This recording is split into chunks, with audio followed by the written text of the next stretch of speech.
was not the secular progressivism, the most tyrannical thing we've seen in our country yet to this date. Parents who oppose radical gender ideology and programs at schools being labeled domestic terrorists. Yes. The Biden administration no-knock rating, Catholic pro-life families for speaking up for the unborn. That's right. So it's like secular progressivism is far more tyrannical than sort of a soft Christian republicanism could ever be. And it's not close. Yeah, it's not even close. And it's not close. I gave a talk yesterday, and at the beginning of my talk, I was juxtaposing the America that my grandfather grew up in. My grandfather was born in 1931, and the America that my son will be raised in. Yeah. And so I was kind of giving those two different word pictures, and the America that my grandfather grew up in was 75% Christian, and it was 75% of people went to church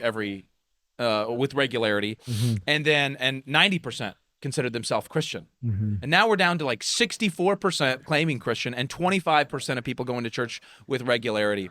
Where and some of the social aspects of the America that my grandfather grew up in, that is the most astonishing piece of the puzzle to me. Like, okay, in the America my grandfather grew up in, pornography was not only illegal, it was unthinkable. Right. It was illegal to distribute material like that. Right. And now 90% of young men are hopelessly addicted to it. Right. In the America my grandfather grew up in, abortion, illegal. Right.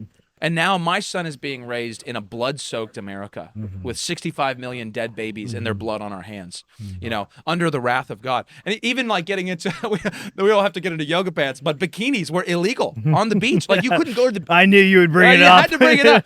We got to get that I said, clip. please don't bring up leggings and bikinis, and he does it anyway. It just fit in perfectly. Yeah. No, but it was like modesty was an expectation. Yeah. And we had indecency laws that we actually enforced. Like I was at the mall with my son, and like just going by advertisements, I was like, I can't even bring my son to the mall. Sure, yeah. With that, it's like, this is outrageous, And so, and I think of these Christians who oppose a Christian nation. I'm like, why wouldn't you want to go back to that?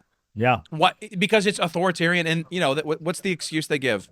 They say, we wouldn't want the government legislating morality.